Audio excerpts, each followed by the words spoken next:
You're listening to A View from the Cheap Seats Wrestling Podcast.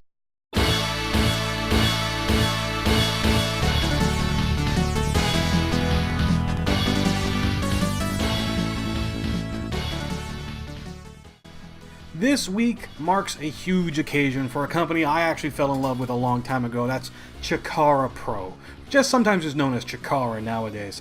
I actually discovered this promotion off when I was living on the East Coast, and that's mainly where they tour, in that sort of Philadelphia, Pennsylvania area.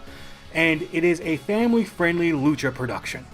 I say production because there's a lot of really cool storylines that you wouldn't normally find in some of the wrestling organizations nowadays.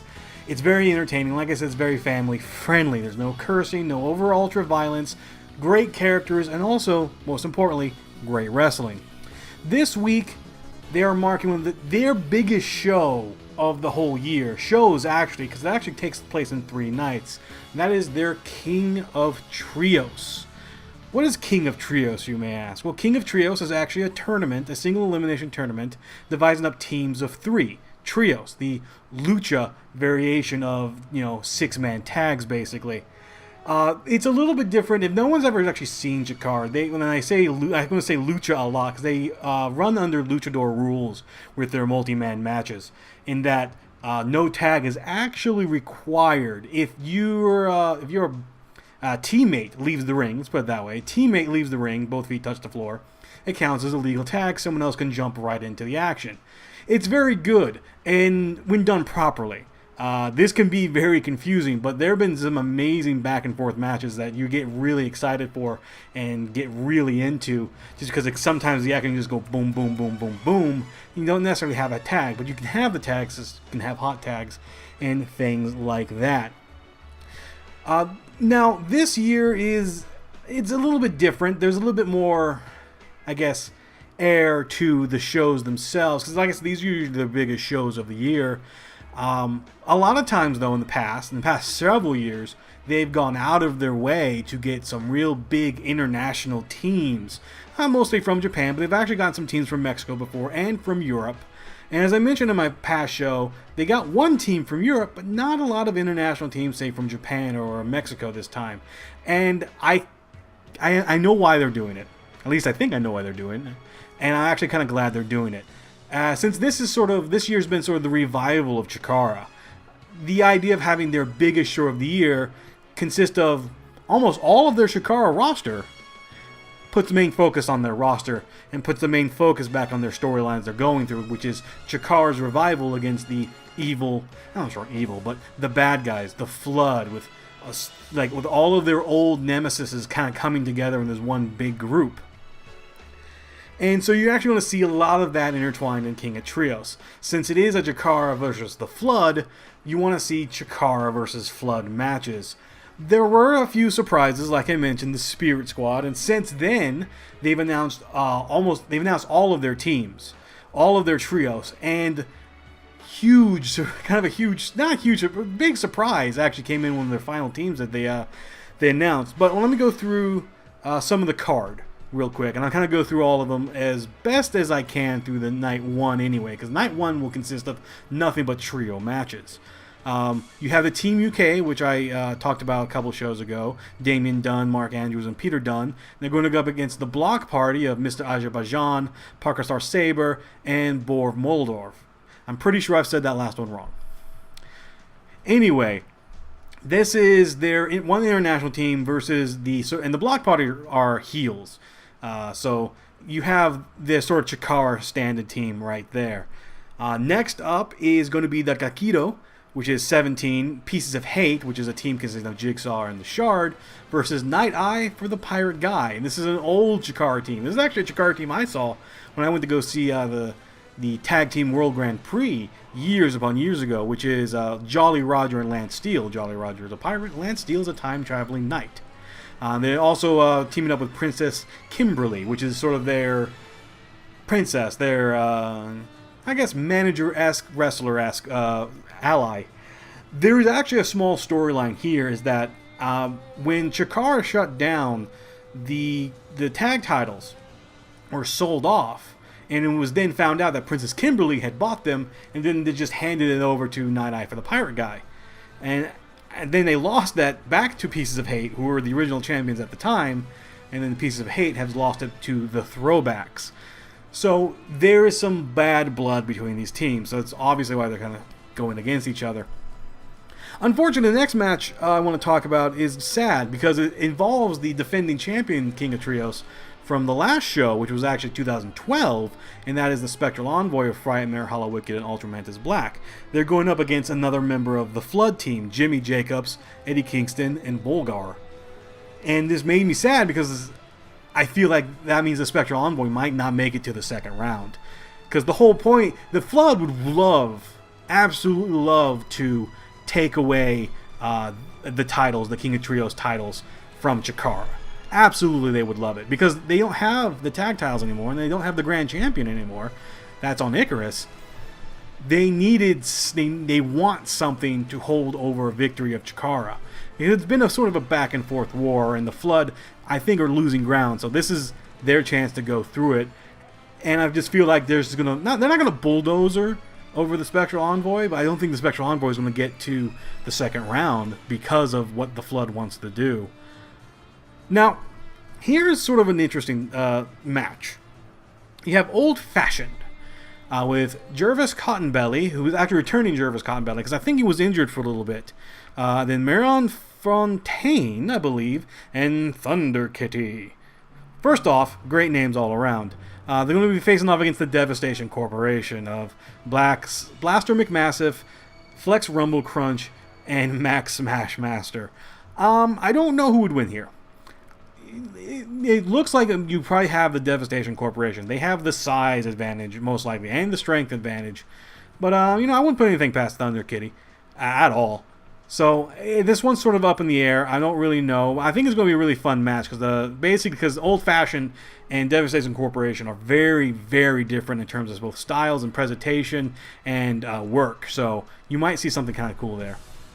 Next up, you have 3PEC-O.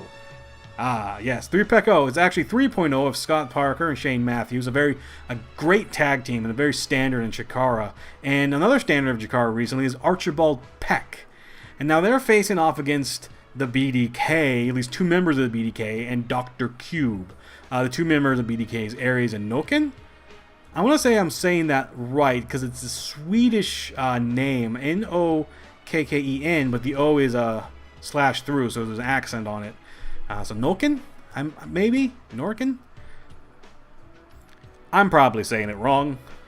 But I say this is going to be 3.0 in Archibald Peck's match. I think this is straight up because the team they're facing is a very mismatched Flood team. Dr. Cube, not really known for his wrestling ability. Aries, a little bit more. Norken, not so much. He's sort of a new guy, new powerhouse since Tursus was vanquished. Came back, and I think it was vanquished again. So I finally say that 3PEC-O is finally, all three of them. I don't think they've ever made it past the first round. So they're finally going to make it to the second round. Now, in the match that I'm excited for, and I think everyone is excited for, it's a rematch. You have the Colony of Fire Ant, Silver Ant, and Worker Ant versus the Colony Extreme Force, Arctic Rescue Ant, Missile Assault Ant, Orbit Adventure Ant. This is a rematch from their first show back, where somehow the Extreme Force actually got the win. Dubious heel work. So it's cool to see sort of the OGs facing off against the knockoffs. You want to see the OGs come out on top in this situation. But I don't know, the Extreme Force, despite the fact of being massively hated, they've got talent on their side, so they might pull it out. But the Colony, who had a lot of issues last year, or not last year, but last time they were in the King of Trios because they weren't meshing together, this team is meshing together quite well, and I think you're going to see the Colony come out on top. And the next one actually is a bit of a disappointment for me. It's the Golden Trio of Icarus and the Throwbacks is Dasher Hatfield and Mr. Touchdown. The reason I say I'm disappointed before I get to their opponents is that not because Dasher Hatfield and Mr. Touchdown are the tag champs. Dasher Hatfield is actually probably one of my favorite guys on this whole roster. I interviewed him for Nerd to the Third Power once, and he's a fantastic person. But I was really hoping for a Throwbacks team. maybe not Matt Classic on their side. Perhaps that smooth wrestler, Colt Cabana. But I see what they're doing. It's the Golden Trio. It's all of their champions on one team. All right, that's pretty cool. I don't think I've done that in the past before. For a while they didn't do it because for a long time they didn't have a grand champion.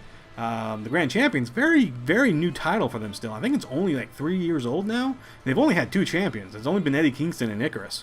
But they're facing off, and this was a team that was announced, was the last team that was announced, against the Latin America Exchange. If you don't remember the Latin American Exchange, they were a TNA stable for a while. And in the TNA stable, that is Hernandez and Homicide. But now we're getting the Chikara debut of Chavo Guerrero Jr.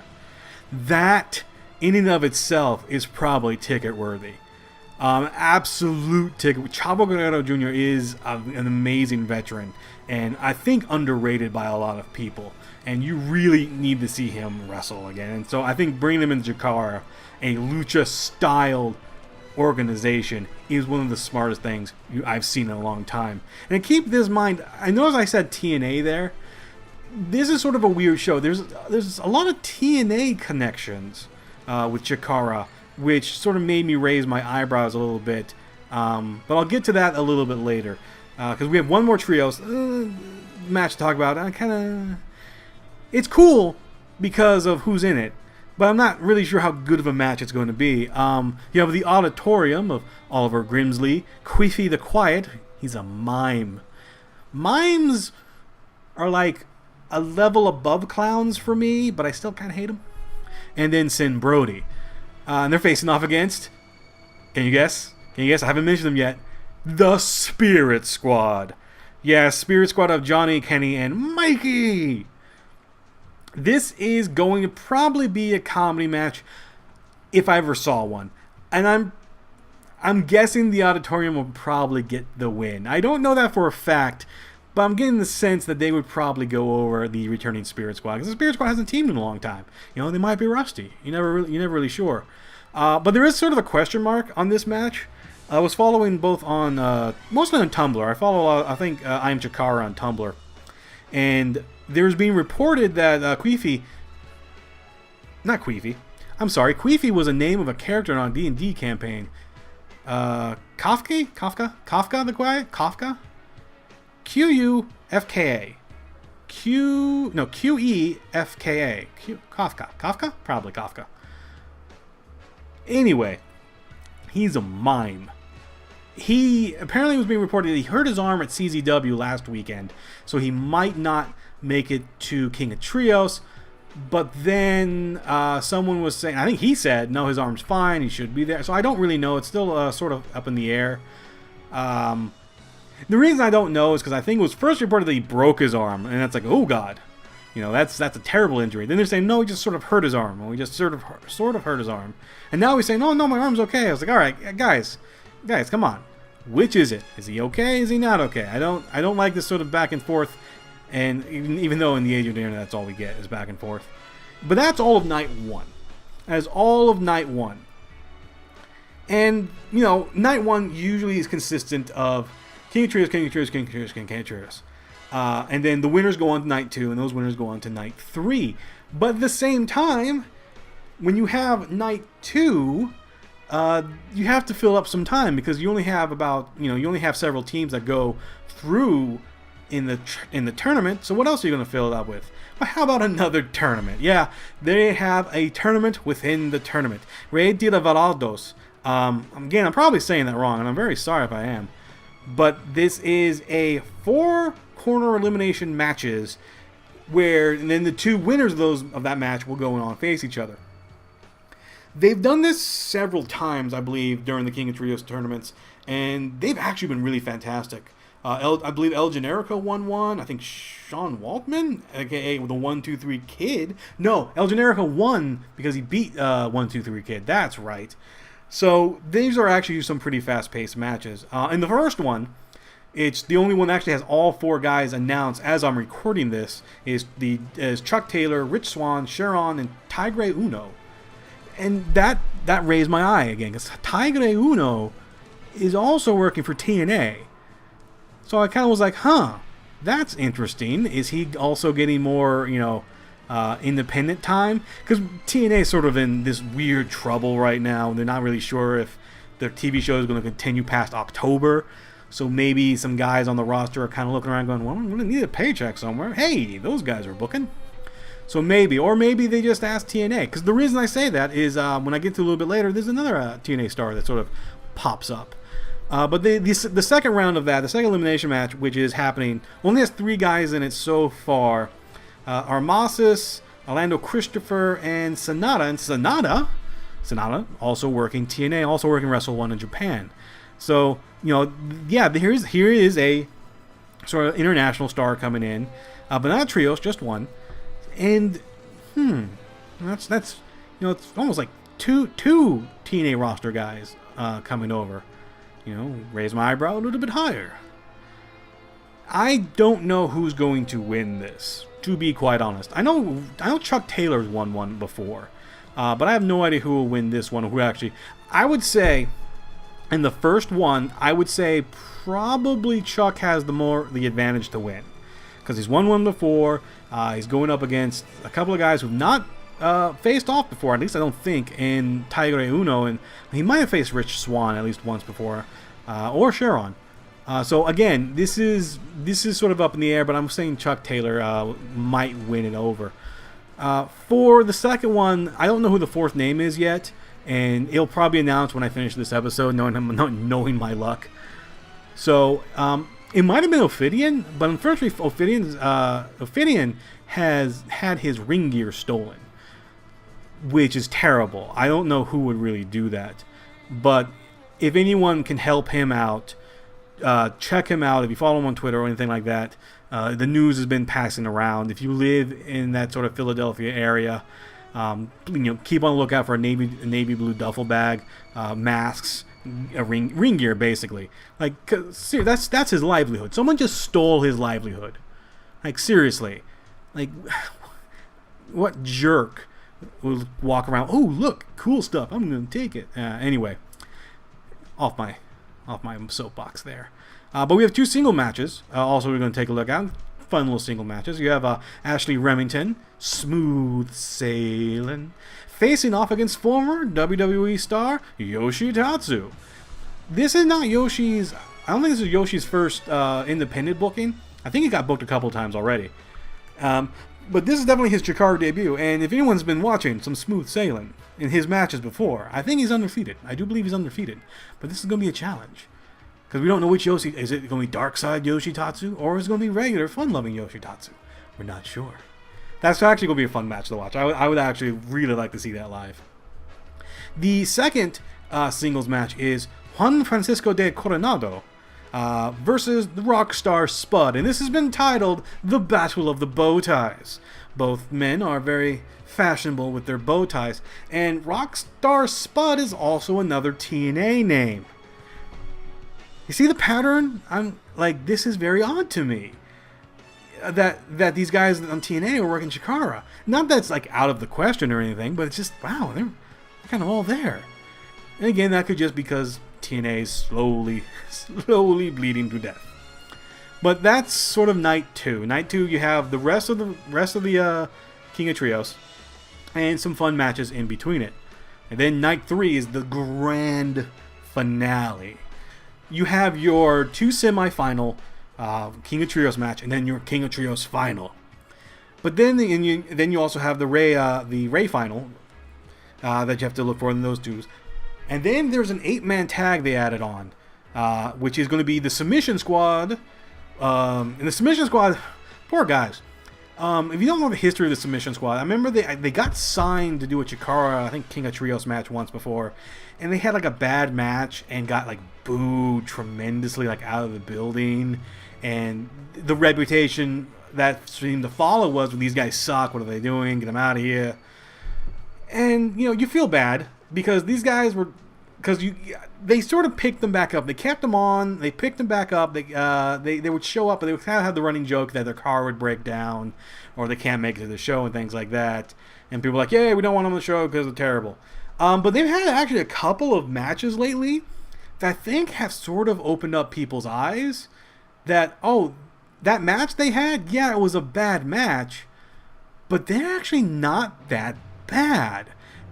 Maybe they were young when they had the match. They were inexperienced, but now several years later, get some more experience, work out a little bit more, and they've gotten better. And I think people started to realize maybe they took them too harshly and sort of letting them back in, going like, look, we're sorry. Go out there, do what you can, do what your best. We're going to be right here. We're cheering and clapping for you, and that's good. And that's why I like a lot of Chikara's audiences. Chikara's audiences are actually really, really awesome like that. But besides that, there is one more match that I always look forward to in the King of Trios, and that is their tag team gauntlet match. If you don't know what the tag team gauntlet match is, it's just like you would think of any gauntlet match. 2 teams start, winner stays, new team comes in. Why is this important, you may ask, or why is this so big, and why are you so excited? The reason I'm excited is because how they sort of use the gauntlet match to further along tag teams in their point system. You see, the way Chikara works, to get a title match for their titles, their tag titles, you have to get 3 points. Well, how do you get points? Winning matches. 1 win equals 1 point. If you win 3 matches in a row, there's the key. In a row, you have 3 points, cash them in, get a title shot. That simple. So anyone going into the gauntlet match with, say, 1 point or 0 points has an opportunity to win out over the other teams and then go on and face the tag titles. Not on the same night, because the gauntlet match is terribly, terribly long, and they would be probably dead. But that's always cool, and you always have some sort of surprises with the gauntlet match. You're never really sure who's showing up. But there's 2, I think, teams. The Battery. Yeah, the Battery. Komida and Oberian? The Battery is in there. And then you also have Hype Rockwell and Race Jackson in RG. And I don't know them as much. I saw a picture of them, and they were dressed like Owen Hart and Coco Beware when Owen Hart and Coco Beware were a tag team. If you want to look that up on Google, it's Owen Hart and Coco Beware. And welcome to the 80s. Wow. So I'm not sure if they're doing a throwback sort of gimmick with them or not, but hey, maybe they are. Does anyone remember? It was The Rock and Owen Hart and Coco Beware. Does anyone remember what their tag team name was? It's kind of slipped my mind now. Anyway, those are 2 out of, I think, 1, 2, 3, 4, 5, 6, could be up to like 10 teams. That's a lot of teams. And what you'll see is that a lot of times is King of Trios teams. A lot of them are made up of tag teams. So if they don't make it through in the King of Trios tournament, a lot of those teams will show up in the tag team gauntlet match on night 3. So you'll probably see Spectral Envoy in there. You might see 3.0 depending on how far they get. And you might get some surprise teams. Devastation Corporation, I remember they debuted in the Tag Team Gauntlet in 2012. So you might see some debuting teams or returning teams. You never know. They might throw us a big curve. You could see someone from TNA. You never know. They got enough TNA guys on the card. Throw another one in there. See what happens. But with that said, that sort of takes up all of the King of Trios and why I'm sort of excited for it. Now, you may be asking, who's my favorite? Who do you think is going to go all the way this year to get the King of Trios? Well, I think it's probably going to come down to either the Flood team of Eddie Kingston, Jimmy Jacobs, and Bulgar, and possibly the Golden Trio, Icarus and the Throwbacks. I don't know if that will be the case. I do know the Flood will probably do everything in their power to get at least one of their teams into the finals. And I'm assuming it's probably going to be that one. I see the Colony making the pass. The Colony is usually one of my favorites. Former winners with different guys involved. Soldier Ant's still MIA. He might show up over the weekend. You never know. Haven't seen him since the new debut. But I don't see them getting past maybe like the 2nd or 3rd round. So I'm going to say that the final is, my prediction of the final will be that team of the Flood versus the Golden Trio. Now, who would win? That's the question. I think the Floods might win this one. the reason I'm sort of saying that is because the Flood is, while seemingly not as powerful as they once wanted to be, they are now going to try their hardest to get a win and to get a big win in this war. You know, they've had some small wins, very small wins, but they haven't had a big win yet. And they lost when they lost the tag titles. So they want to make up for that. And I'm going to guess it's probably going to be them that wins the whole thing. It's going to take a big shot to all of the faces of the company. And they got to rally around and fight back for the season finale coming up later this year. So that is my final prediction. The Flood, Eddie Kingston, Jimmy Jackson, and Volgar were going to win the King of Trios 2014. That's all I have here for this week. That's all I really wanted to talk about this time. Next week, we'll go back to probably talking about what was going on in Raw. Actually, next week is Night of Champions, so I'll probably talk about a little bit of Night of Champions, how I felt about the pay-per-view that I'm not really looking forward to. Not like this. I'll give an update to see if my prediction came right, because usually they're very good about releasing the videos and the results of these like almost next day, like next Monday, like, hey, buy your stuff, and I'll be right there purchasing it and looking over the results for everyone here. Until then, please remember to like and subscribe, and I'll see everyone here again in the cheap seats next time.